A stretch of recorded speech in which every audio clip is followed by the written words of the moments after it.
மாம்ச சிந்தை வஞ்சகம். ஒரு மனுஷன் தன்னுடைய சுய சிந்தையில், பிறவி குணத்தில், மனுஷ சுபாவத்தில் இருக்கிறதே மகாபெரிய வஞ்சகம். அவன் வஞ்சிக்கப்பட்டு போயிருக்கிறான். பேதுரு வஞ்சிக்கப்பட்டு போயிருந்தான். இந்த சகோதரிகள் வஞ்சிக்கப்பட்டு போயிருக்கிறார்கள். ஏன்? நடக்கிற சம்பவத்தை உனக்கு அதன் பின்னணி என்ன என்று நீ அறிய முடியாதபடிக்கு மாம்ச சிந்தை உன்னை குருடனாக்கி வைத்திருக்கிறது. ஆண்டவர் என்ன செஞ்சுட்டு இருக்கிறாரு என்னுடைய வாழ்க்கையில்? ஆண்டவர் என்னை நேசிக்கிறாரு. அந்த நேசிக்கிறவர் பொறுப்பில்லாத போல உன்னை உதறி தள்ளி விடுவாரா? எப்படி உதறி தள்ளுவாரு? நீ அவருக்கு உன்னை ஒப்பு கொடுத்திருக்கிறாய். நீ அவரை விசுவாசிக்கிறாய். அவருடைய மரணம் உயிர்த்தெழுதலை கொண்டு மறுபடி ஜனிப்பிக்கப்பட்ட தேவ பிள்ளையாக, ஆவிக்குரிய ஜீவனாக மாறி இருக்கிறாய். உன்னை உன்னதத்தில் கொண்டு போய் வைத்திருக்கிறார். இத்தனையும் அவருடைய மரணம் உயிர்த்தெழுதலினால் உனக்கு நடந்திருக்கிற மகா பெரிய கிருபை. உன்னை உன்னதத்தில் கொண்டு போய் வைத்த பின்பு அவர் உன்னை அவருடைய சாயலில் பரிபூரணம் ஆக்காதபடிக்கு உன்னை நடுவழியில் துரத்தி விடவே மாட்டார். அவர் பொறுப்பெடுக்கிற ஆண்டவர். இஸ்ரவேல் ஜனங்களை குறித்து அவர் சொல்லும் போது, எகிப்திலிருந்து நான் அவர்களை கானானுக்கு அழைத்து கொண்டு வரும்போது ஒரு தகப்பன் தன் பிள்ளையை சுமந்து கொண்டு வருகிறது போல நான் அவர்களை சுமந்து கொண்டு வந்தேன். இதுக்கு குறைவானது எதுவும் நம்முடைய வாழ்க்கையில் நடக்கிறது அல்ல. அவருக்கு நான் என்னை ஒப்பு கொடுத்த பொழுது அவருடைய பிள்ளையாக நான் ஆவிக்குரிய ஜீவனாக மாறி விட்டேன் என்றால் அவர் தம்முடைய தோளில் என்னை சுமந்து கொண்டு போறார். அதுக்கு குறைவானது ஒன்றுமல்ல. இதை நீ காண முடியாது. காணக்கூடிய கண்கள் உனக்கு கிடையாது. உன் மனக்கண் குருடு. நீ மாம்ச சிந்தையில், பௌதிகத்தில் நீ பார்க்கிற எல்லாமே வஞ்சகம். இந்த உலகம் என்கிற வட்டத்திற்குள், இந்த பௌதிக வாழ்க்கையில் நடக்கிற ஐம்புலன்களினால் நீ காண்கிறது, கேட்கிறது எல்லாம் வஞ்சகம். அதற்கு பின்னணி ஆவிக்குரிய காரியங்கள். ஆவிக்குரிய உலகத்தில் ஆண்டவர் செய்து கொண்டிருக்கிற காரியங்களை நீ அதோடு கூட சம்பந்தப்படுத்தி பார்க்கவில்லை என்றால், உனக்கு ஆவிக்குரிய சிந்தை இல்லை என்றால், நீ இந்த உலகத்தில் மாம்ச சிந்தையில் இருப்பாயானால் நீ வஞ்சிக்கப்பட்டவன். இந்த வஞ்சகத்தின் விளைவு உனக்கு துக்கம். அந்த சூழ்நிலையால் வருகிற துக்கம் அல்ல, உன்னுடைய மாம்ச சிந்தையால் நீ வஞ்சிக்கப்பட்டதனால் உனக்கு துக்கம் வந்திருக்கிறது. இது உனக்கு நேரிடக்கூடாதே. ஏன்? இந்த ஆண்டவரை தன்னை விட்டு பிரிச்சிடக்கூடாது. இது உன்னுடைய மாம்ச சிந்தை. அதற்கு பின்னணி ஆண்டவர் என்ன செய்து கொண்டிருக்கிறார்? உலகத்துக்கே ஒரு பெரிய மீட்பை கொடுக்கிறதற்கு ஆண்டவர் வழி நடத்தி கொண்டு போறார். தெரியாது. மாம்ச சிந்தை உள்ளவர்கள் அனைவரும் மாம்ச சிந்தை மரணம். அது வஞ்சகம். இம்மைக்குரிய காரியங்களை மட்டும் பார்த்துட்டு அதுக்கு அந்த அந்த அந்த சூழ்நிலைகள், அந்த சம்பவங்களுக்கு என்ன உன்னுடைய ஞானம், உன்னுடைய புத்தி, ஒரு மனுஷனுடைய ஞானம் என்ன சொல்கிறது என்று பார்த்தால் அத்தனையும் வஞ்சகம். அது சொல்லக்கூடியது எல்லாம் பொய். அத்தனையும் மாம்ச சிந்தை வஞ்சகம். உன் வாழ்க்கையில் ஒரு வியாதி வரும்போது உன் மாம்ச சிந்தை என்ன சொல்லுது? அத்தனையும் பொய். ஆண்டவர் அதைத்தான் சொல்றாரு. உன் சிந்தை எப்படி இருக்க வேண்டும், உன் சிந்தை எப்படி இருக்க? அறகுறையாக நீ பார்க்கிறாய். ஒரு சம்பவத்தில் ஒரு பகுதியை மட்டும் நீ பார்க்கிறாயே தவிர அந்த சம்பவத்தின் வேர் என்ன, அதன் நோக்கம் என்ன, அதன் விளைவு எப்படியாக இருக்கும் என்பதை சிந்திக்க முடியாதபடிக்கு நீ குருடனாக இருக்கிறாய். உனக்கு நான் கலிக்கம் போடணும், உன் கண்களுக்கு நான் கலிக்கம் போட வேண்டும் என்று உனக்கு நான் புத்தி சொல்லுகிறேன். ஆண்டவர் அப்படித்தானே சொல்றாரு. இப்பொழுது ஒவ்வொருவருக்கும் தங்களுடைய மாம்ச சிந்தையின்படி தான் எல்லாரும் இருப்பாங்க. கர்த்தருடைய மரணத்தை நான் ஏற்றுக்கொண்டு, அவருடைய உயிர்த்தெழுதலை நான் ஏற்றுக்கொண்டு, மறுபடி ஜனிப்பிக்கப்பட்டு நான் உயிர்ப்பிக்கப்பட்ட ஆவியாக இருக்கிறேன் என்று நம்புகிறவர்கள் மிக மிக குறைவு. ரட்சிக்கப்பட்டிருக்கிறேன் என்று சொல்லுகிற ஒரு பெரிய கூட்டம் உண்டு. அந்த கூட்டத்திற்கு கூட தாங்கள் ஆவிக்குரிய ஜீவன்கள் என்பது தெரியாது. அவர்களுடைய விசுவாசம் அது கிடையாது. தங்களை மனுஷர்களாகத்தான் பார்ப்பாங்க, ரட்சிக்கப்பட்ட மனுஷர்களாகத்தான் பார்ப்பார்கள். அவர்களுக்கு மாம்ச சிந்தை இருக்கவே இருக்கும். அந்த சிந்தை இந்த பௌதிகத்தில் நடக்கிறவைகளை மட்டும்தான் காட்டும். அதை தாண்டி திரைக்கு பின்னாடி கர்த்தர் செய்கின்ற காரியத்தை காண முடியாதபடிக்கு மாம்ச சிந்தை குறைவுள்ளதாக இருக்கும்.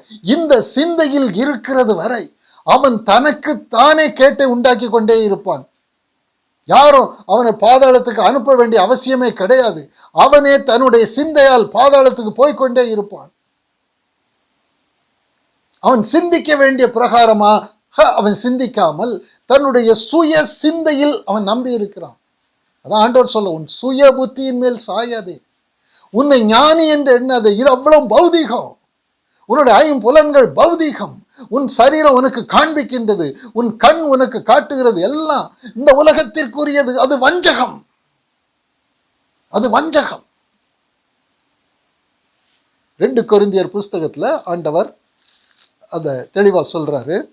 2 கொரிந்தியர் 4வது அதிகாரம்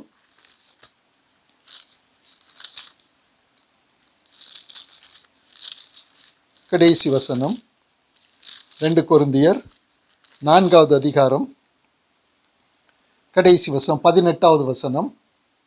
ஏனெனில் காணப்படுகிறவைகள் அநித்தியமானவைகள், காணப்படாதவைகளோ நித்தியமானவைகள்.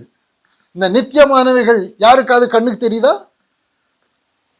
ஆண்டவர் சொல்லக்கூடிய நித்தியமானவைகள் யாருடைய கண்களுக்கு தெரியக்கூடிய ஒரு காரியமாக இருக்குதா? காணப்படாதவைகள் நித்தியமானவைகள், ஐம்புலன்கள் உனக்கு காட்டக்கூடியவைகள், உன் மாம்ச சிந்தையின்படி நீ காணக்கூடியவைகள் அத்தனையும் அநித்தியம். அநித்தியம் என்று சொன்னால் உன்னை வஞ்சிக்கிறது. அது எந்த நேரத்தில் உன்னை விட்டு ஓடும், எந்த நேரத்திலும் அது காலை வாரிவிடும். அதன் மேல நீ நம்பிக்கை வைக்கவே முடியாது. உன் பௌதிக உன் கண்களை கொண்டு நீ காண்கிற எல்லாமே வஞ்சகம்தான். உன் மாம்ச சிந்தை இதைத்தான் காட்டும். உன் மாம்ச சிந்தையே உன்னை வஞ்சிக்கும். காணப்படுவர்கள் அத்தனை உன்னை வஞ்சிக்கும்.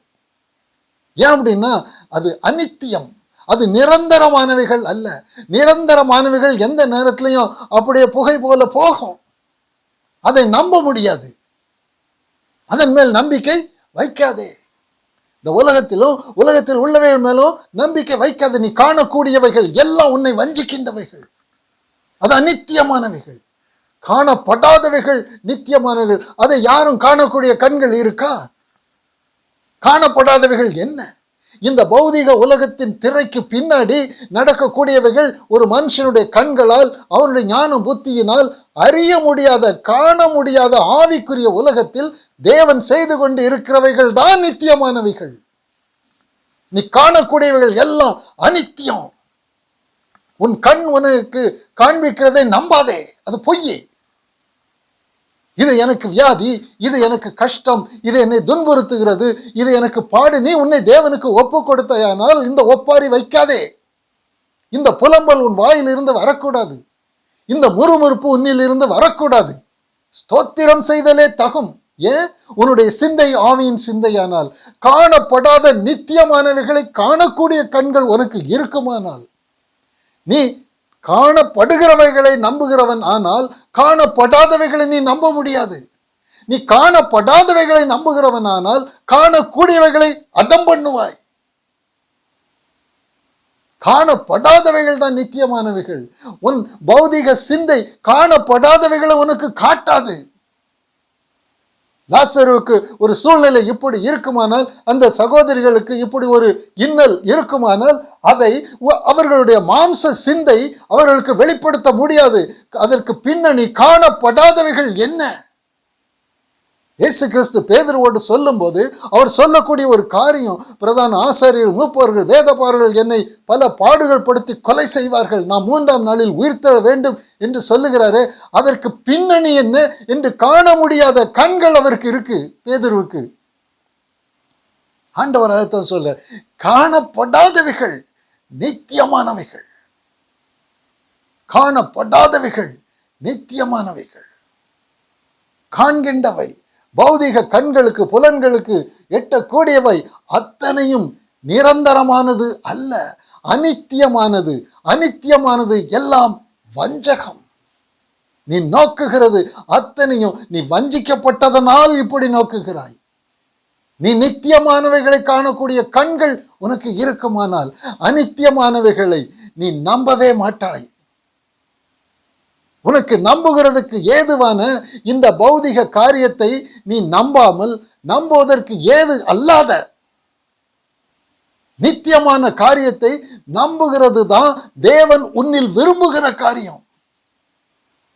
அதற்காகவே இந்த சூழ்நிலைகளை தேவன் அனுமதிக்கிறார்.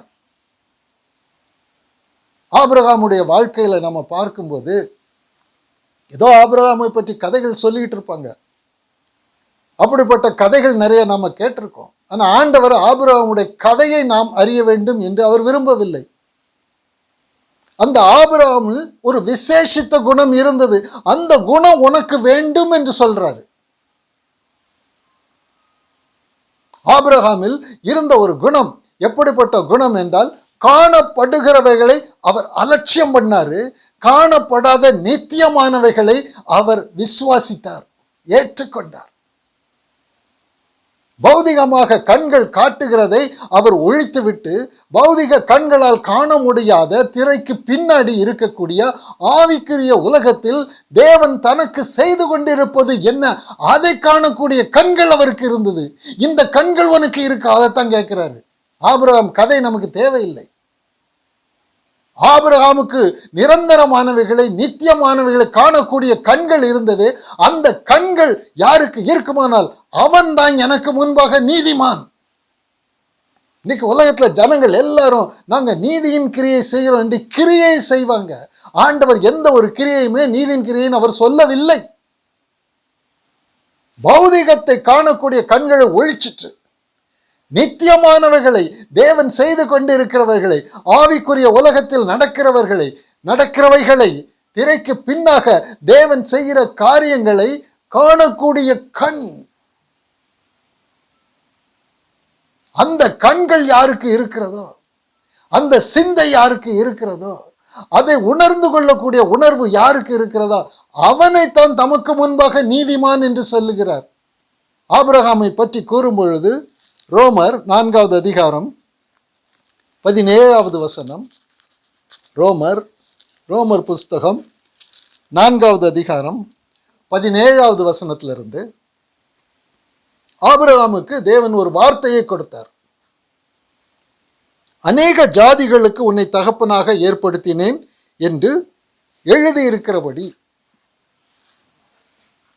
அநேக ஜாதிகளுக்கு உன்னை தகப்பனாக ஏற்படுத்தினேன் என்று எழுதியிருக்கிறபடி, அவன் தான் விசுவாசித்தவருமாய் மரித்தோரை உயிர்ப்பித்து இல்லாதவைகளை இருக்கிறவைகள் போல அழைக்கிறவராய் இருக்கிற தேவனுக்கு முன்பாக நம் எல்லாருக்கும் தகப்பனானான்.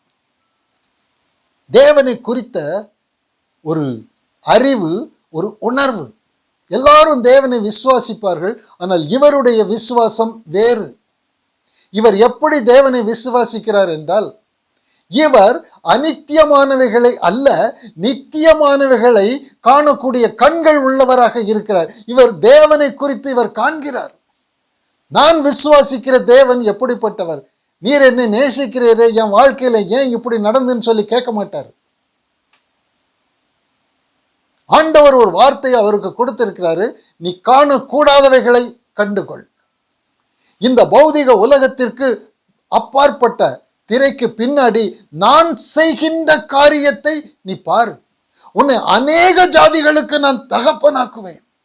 இதுதான் ஆண்டவர் திரைக்கு பின்னாடி ஆபிரகாமுடைய வாழ்க்கையில் அவர் செய்ய நினைக்கிறது. அதன் விளைவு பௌதிகத்தில் அவருக்கு வேறொரு சம்பவம் நடக்கிறது. தான் விசுவாசித்தவருமாய் மரித்தோரை உயிர்ப்பித்து இல்லாதவைகளை இருக்கிறவைகள் போல அழைக்கிறவருமாய் இருக்கிற தேவன்.